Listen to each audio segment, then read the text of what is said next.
Halo, perkenalkan nama saya Bayu Farid Mulyanto dari mahasiswa Teknik Informatika Atmajaya Yogyakarta. Di sini siapa yang belum mengerti Bebras? Bebras adalah sebuah inisiatif internasional yang tujuannya adalah untuk mempromosikan computational thinking, berpikir dengan landasan komputasi atau informatika di kalangan guru dan murid mulai tingkat SD serta untuk masyarakat luas. Jadi di sini saya akan membahas tentang Bebrasnya dahulu. Secara harfiah, Bebras adalah kata dalam bahasa Lituania yang berarti berang-berang. Dalam bahasa Indonesia, Profesor Valentina Degin dari Universitas Vilnius, Lituania adalah yang mencetuskan gagasan Bebras Computational Thinking Challenge yang saat ini diikuti oleh lebih dari 55 negara di dunia. Lalu saat ini saya akan membahas soal saya ada 3 soal. Pertama-tama saya akan membacakan nomor 1 soal saya. Di sini kita dapat melihat ada terdapat gambar 5 gambar yang di dalamnya masing-masing terdapat lingkaran hijau. Lingkaran hijau dari gambar 1 dia dari kiri, tengah, lalu berpindah ke kanan sampai ke nomor 3. Lalu pada gambar nomor 4 dia pindah ke bawah. Untuk visual grafiknya dapat dilihat setelah ini.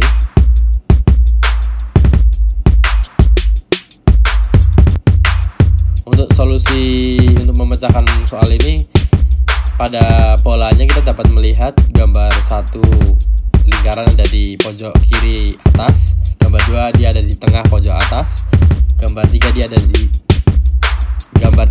di kanan pojok atas, dan pada gambar 4 dia kanan pojok bawah. Lalu pada gambar kelima kita akan mencari dia di mana.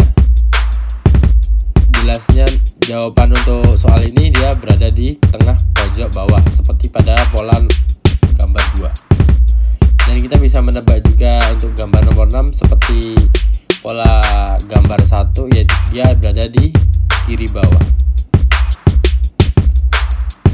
Lalu untuk soal nomor 2, kita berlanjut pada soal nomor 2. Di sini saya akan menggambarkan gambar kubus di sini.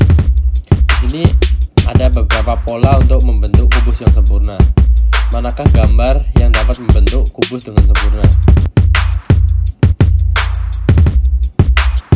Untuk gambar A, kita ilustrasikan sebagai berikut.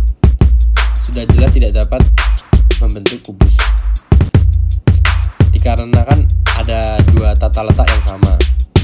Di gambar B juga ada 3 tempat di tata letak yang sama. Untuk C, dia dapat membentuk kubus dengan sempurna.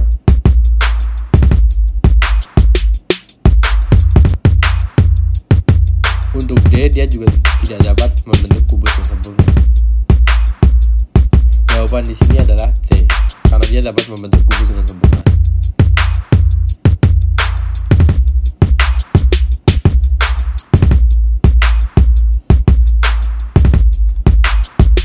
Lalu pembahasan untuk soal nomor 3. Di sini ada gambar jaringan. Untuk soalnya, Bayu dan teman-temannya terdaftar di sebuah jaringan media sosial yang digambarkan sebagai jaringan sebagai berikut. Pada gambar di sini, ini akan ada ilustrasi gambar. Sebuah gambar berarti pertemanan antara 2 orang.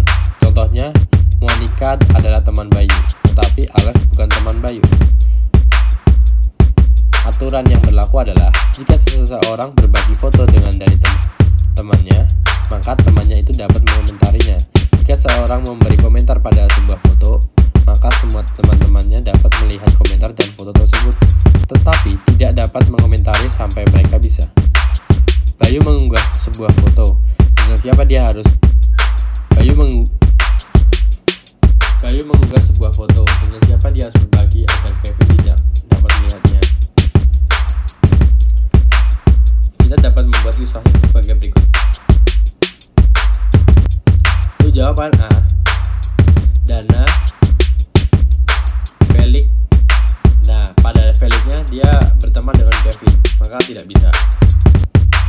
Untuk B, Monica, dia udah berteman dengan Kevin, maka tidak bisa.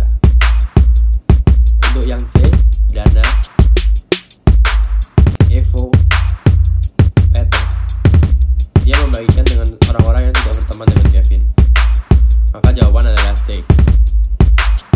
B, Kevin, dia berbagi dengan Kevin itu sendiri, dimana dia tidak ingin Kevin melihatnya. Nomor 3 ini, salah satu aspek informatika yang hendak disampaikan melalui soal ini adalah mengenai struktur yang digunakan untuk menggambarkan relasi pertemanan dari Bayu menggunakan bentuk yang disebut graf. Graf merupakan sarana dalam informatika untuk menggambarkan jaringan sosial. Graf sederhana terdiri dari node, menyatakan orang, dan garis, menyatakan relasi teman. Mengelola akses ke informasi pribadi sangat penting saat ini. Ketika seseorang mengunggah foto pribadi ke internet, ia harus berpikir hati-hati tentang siapa yang mungkin melihat gambar, karena sangat sulit untuk benar-benar mengontrol siapa yang bisa melihat gambar. Yang terbaik adalah tidak pernah mengupload gambar ke internet, kecuali gambar yang Anda bisa pajang untuk publik di stasiun bus lokal atau sekolah. Metode secara otomatis program komputer untuk menganalisis graf berguna untuk menganalisis jaringan sosial, seperti contoh di atas. Metode analisis graf juga berguna misalnya dalam aplikasi GPS, di mana persimpangan jalan yang diwakili oleh node dan jalan-jalan di antara sesuaikan ke X. Program komputer untuk menganalisis graf juga dapat dipakai untuk mencari jalan terpendek antara dua tempat, seperti Google Maps. Sekian dari pembahasan saya. Terima kasih.